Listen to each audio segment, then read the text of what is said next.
안녕하세요. 키크스타TV 이동훈입니다. 오늘은 제가 자꾸 빠지는 재발성 슬개골 탈구의 치료에 대해서 치료받았던 분의 사례를 보면서 설명을 드리는 시간을 갖도록 하겠습니다. 자, 이분은 35세 여자분이셨고 슬개골이 끊임없이 빠진다라는 이유로 오셨습니다. 이 엑스레이 보시면 여러분들 딱 감이 안 오시겠지만 이게 이제 우리 무릎의 모형이고요. 이거 앞에서 본 겁니다. 네, 뒤로 보이는 요게 이제 허벅지 뼈가 되겠고요. 요게 이제 종아리뼈. 이 사이에 있는 게 이제 물렁뼈죠. 물렁뼈. 그리고 앞에 요게 슬개골입니다. 자, 옆에서 보시면 이렇습니다. 허벅지 뼈가 있고 종아리뼈, 그 다음에 요게 슬개골입니다. 요게 슬개골.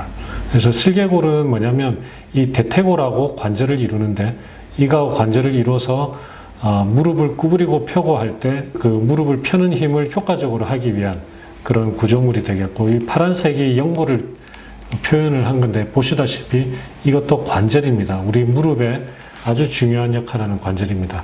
자, 제가 손가락을 넣어서 들어보니까 이렇게 들리죠.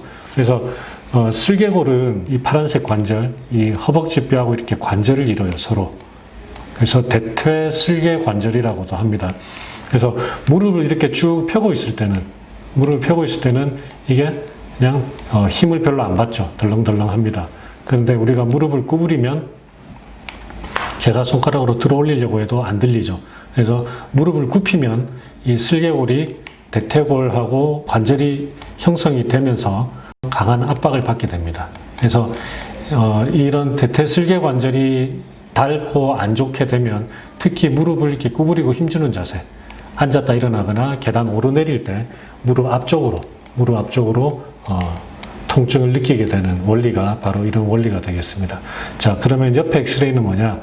이렇게 밑에서 쳐다본 엑스레이가 됩니다. 그래서 요렇게 대퇴골이 형성이 되고 슬개골 모양이 요렇게 볼록하기 때문에 서로 슬개골은 볼록하고 대퇴골은 오목한 이런 관절이 형성이 되는 거죠. 여러분들 엑스레이 보시면 요렇게 되고 이게 대퇴골입니다. 요거 슬개골은 이렇게 볼록한 게 요거죠. 그래서 다시 깨끗하게 그려보면 대퇴골이 요렇게 있고요. 골이 요렇게 있죠. 그죠? 대퇴골 골이 있고 슬개골은 여기에 맞게 요렇게 들어와 있는 게 정상입니다. 정상인데, 자, 슬개골이 옆으로 쓱 빠졌다고 생각해 봅시다. 그러면 대퇴골이 요렇게 홈이 있는데 얘가 이렇게 빠져 있죠. 그게 이제 여러분들이 지금 보시는 이런 모양이 되겠습니다. 이렇게. 근데 얘는, 자, 일단 지금 이렇게 빠져 있고, 원래대로 하면은 슬개골이 이렇게 들어와야 정상이겠죠. 이렇게. 그죠? 그래서 밑에 모양하고 같게 돼야 되는 거죠. 자, 그러면 문제는 뭐냐면, 슬개골이 반복적으로 빠지는 분들은 슬개골이 이렇게 빠지는 순간에 무릎이 덜컥 하는 느낌이 나고 다리에 힘이 축 빠지기 때문에 정상적인 생활하기가 참 힘들죠. 이 슬개골이 완전히 빠진다면 이런 형태가 되겠죠. 그래서 제가 슬개골 치료를 참 많이 했는데 다음에 제가 조금 더 부지런히 해서 여러분들께 이렇게 완전히 빠져서 슬개골이 이렇게 된 분들 치료도 보여드리도록 하겠습니다. 자, 이런 게 이제 슬개골 탈구입니다. 슬개골 탈구고 이런 것들이 반복돼서 이루어지는 게 재발성 슬개골 탈구라고 할 수가 있습니다. 자, 그러면 이렇게 슬개골 탈구가 될 때 보통 이제 제일 많이 하는 치료는 뭐냐면 여기에 슬개골 탈구가 되면 이 안쪽에 원래 잡아주고 있던 이 인대가 느슨하게 되거나 파열이 되죠. 그렇기 때문에 얘를 끄잡아 당겨서 슬개골을 이렇게 제자리로 갖다 주는 치료를 제일 많이 하는데 문제는 슬개골 탈구에는 그 바탕이 되는 여러 가지 원인들이 있는 경우가 많기 때문에 그런 원인 치료 없이 이런 식으로만 치료를 하게 되면 늘 또 재발을 할 수밖에 없는 그런 이제 구조를 가지고 있다는 거죠. 이분 같은 경우에 어떤 원인이 있을까라는 것을 이제 살펴보면, 자, 첫 번째는 이분 다리는 X다리를 가지고 있습니다. 수술 전에 이렇게 X다리. 이런 다리가 X다리다 그러면 이곳은 슬개골을 자꾸 빠지게 만드는 그런 원인입니다. 자, X다리가 어디 있는지도 구별을 해야 되는데 이분 같은 경우에는 허벅지뼈에 X다리를 가지고 있는 분이세요. 자, 그리고 또 다른 원인은 없냐? 자, 요거는 저희 이제 병원 EOS로 찍은 엑스레이인데 허벅지 뼈가 얼마나 또는 종아리 뼈가 얼마나 돌아가 있는지, 회전 변형이 얼마나 있는지. 이 회전 변형은 제가 이렇게 학회에 다녀보면 이 슬개골 탈구를 치료하는 분들도 발표를 할 때 이런 회전 변형에 대해서는 거의 치료를 하는 걸 제가 본 적이 없는데, 재발성 슬개골 탈구를 치료할 때 가장 중요한 바탕이 되는 어떤 원인이 뭐냐, 제일 중요한 거 하나만 꼽으라고 하면 바로 이게 회전 변형입니다.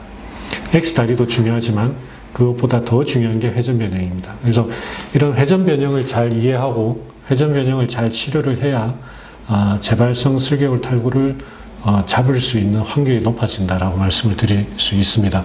이분 같은 경우에는 어쨌든 복잡하지만 허벅지에도 회전 변형이 있어서 뼈가 돌아가 있고, 종아리뼈에도 회전 변형이 있어서 뼈가 돌아가 있는 그런 회전 변형을 가지고 있는 분이고, 그래서 이분은 결론적으로 이분의 경우에 재발성 슬개골 탈구, 이분이 뼈가 자꾸 빠지는 이유는, 근본 이유는 바로 X다리하고 회전 변형이다. 너무너무 중요한 이야기입니다. 그래서 이걸 해결을 하지를 않고 어떤 슬개골 탈구를 치료를 해봤자 절대 이것은 해결할 수가 없다. 그래서 이분 이제 가지고 오신 MRI를 보면 제가 아까 보여드렸을 때 이게 넘어가면서 여기 딱 걸리는 부위, 그죠? 이 부분이 슬개골이 넘어가면서 이렇게 넘어가면서 딱 걸리는 부위, 여기가 뼈가 허옇게 돼 있죠. 이게 이제 손상을 입었다라는 거죠. 예. 그리고 여기 보면 연골이, 이 회색 부분이 연골인데 연골이 굉장히 얇아져 있죠. 그래서 이만큼 부분에 연골이 달아 있습니다. 왼쪽도 마찬가지입니다. 왼쪽도 보시면 이렇게 뼈가 허옇게 보인다는 것은 뼈가 부었다는 이야기거든요. 뼈가 부어 있고, 그 다음에 그 밑에 있는 연골도 손상이 되어 있는 걸 볼 수가 있습니다. 자, 그리고 이제 요거는 슬개골 탈구와는 상관은 없지만 이분 같은 경우에는 수술하기 전에 무릎이 다 안 펴지는 굴곡 변형, 무릎이 이렇게 구부러져 있었어요. 그래서 저는 이제 변형 교정을 전문으로 하기 때문에 이런 것들을 보면 또 지나치기가 힘들어요. 그래서 어차피 이분 같은 경우에는 허벅지 회전 변형, 허벅지 X다리를 교정하기 위해서 절골을 해야 되기 때문에 여기다 절골을 하면서 동시에 이 굴곡 변형까지 교정을 하게 됩니다. 자, 그러면 먼저 오른쪽을 보시면 허벅지 뼈를 절골을 하면서 X다리를 교정을 했어요. X다리를 교정을 하고 여러분들이 보기는 힘드시겠지만 회전 변형, 허벅지 뼈가 돌아가 있는 것을 돌렸습니다. 회전 변형을 하고, 그 다음에 아까 그 옆에서 봤을 때 그 굴곡 변형, 구부러져 있는 것을 또 폈습니다. 미세하게 펴서 이분 같은 경우에는 그 X, Y, Z축이라고 할 수 있는 3차원 그 세 개 면에서 모두 교정을 한 분입니다. X다리 교정, 굴곡 변형 교정, 회전 변형 교정 다 하셨고, 그 다음에 종아리뼈에서도 절골을 하면서 그 회전 변형 교정하면서, 요거는 이제 굉장히 특수한 경우인데 이분이 여기 연골 손상이 많이 돼 있기 때문에 이건 뭐 너무 복잡한 이야기지만 어쨌든 이 뼈와 이 뼈 사이에 위치 관계를 이동을 해서 이 슬개골이 스트레스를 덜 받게 그렇게 만들었습니다. 여러분 이제 오른쪽 수술하고 보니까 왼쪽은 아직 수술하기 전입니다. 오른쪽은 이렇게 제자리에 잘 들어와 있는 것을 볼 수가 있죠. 그리고 이제 순차적으로 왼쪽 수술까지 하셨습니다. 마찬가지로 똑같이 X다리 교정, 그 다음에 회전 변형 교정 돌리고, 그 다음에 굴곡 변형 교정까지 하셨고, 종아리도 마찬가지로 회전을 시킨 그런 경우입니다. 그래서 양쪽 다 하고 보시면 아까 이렇게 넘어가 있던 게 제자리에 잘 들어와 있는 걸 볼 수가 있죠. 자, 이제 전체적으로 보겠습니다. 전체적으로 보시면 다리가 X다리 돼 있는 게 이제 예쁘게 쭉 뻗은 거 볼 수 있죠. 슬개골 탈구를 치료하기 위한 겁니다. 자, 무릎이 이렇게 구부러져 있던 것도 이제 쭉 펴는 무릎이 되셨고요. 그 다음에 제일 중요한 거는 슬개골이 이렇게 늘 반쯤 빠져 있다가 순간적으로 이렇게 밖으로 푹푹 빠지는 무릎이었는데, 이게 이제 지금 수술하고 1년째 되신 분인데 제자리에 아주 자리를 잘 잡고 있는 걸 볼 수가 있죠. 그리고 절골했던 부위도 다 전부 뼈가 아주 완벽하게 잘 붙어 있는 걸 볼 수가 있습니다. 보시면 뭐 엄청 험악하게 생겼죠. 엄청나게 큰 기계들이 들어가 있고, 이거 보면은 흉터가 엄청 클 거라고 생각하실 수가 있지만, 제가 하는 절골, 모든 절골술은 채소 침습, 예전에 제가 아마 다른 영상에서 소개를 해드렸을 텐데, 채소 침습, 채소 절개. 그래서 저런 수술을 해도 여러분들 보시기, 이거는 1년 정도 됐으니까 상처가 이제 별로 안 보이는데, 9개월 정도 된 거 보시면, 크기가 보면 다 이런 것들이 채소 절개 수술을 했기 때문에, 흉터들이 이제 거의 안 보입니다. 중요한 거는 이제 흉터 크기만 작다라는 게 아니고, 이런 절골 수술을 하면서 안에 조직의 손상을 최소화한다라는 것이 이제 중요하다라고 이야기할 수가 있습니다. 자, 그래서 결론을 말씀을 드리면, 이런 재발성 슬개골 탈구, 슬개골이 자꾸 빠지는 분들, 만성, 늘 빠져 있는 거, 선천성, 태어날 때부터 빠져 있는 이런 난치성이라고 그러죠. 난치성 슬개골 탈구 치료에 있어서 가장 중요한 것은 이런 원인이 되는 뼈의 변형을 바로잡는 거라고 할 수가 있습니다. 그러면 이런 경우에 늘 항상 뼈의 변형이 있냐? 100%는 아니지만 거의 모든 경우에 뼈의 변형이 있습니다. 거꾸로 이야기를 하면 이게 있기 때문에 이게 치료가 안 되고 늘 빠진다라고 이렇게 생각을 하시면 됩니다. 그래서 이런 치료를 할 때 가장 중요한 것은 이런 뼈의 변형을 바로잡는 거고, 이런 뼈의 변형을 바로잡는 수술을 할 때도 가능하면 채소 침습, 채소 절개로 하는 것이 합병증을 줄일 수 있다라는 말씀을 드릴 수가 있습니다.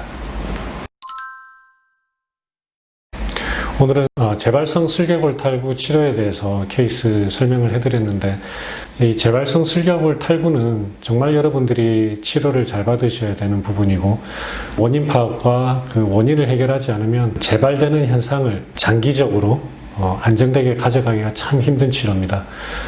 제가 정말 많이 치료를 했는데 이렇게 아직은 여러분들께 많이 못 보여드린 것 같은데요. 이런 재발성 슬개골 탈구는 변형 교정 치료를 이용해서 정말 잘 치료할 수 있는 분야 중에 하나입니다. 앞으로 제가 좀 더 다양한 케이스를 보여드리겠다라는 말씀을 드리면서 오늘 영상을 마무리하도록 하겠습니다.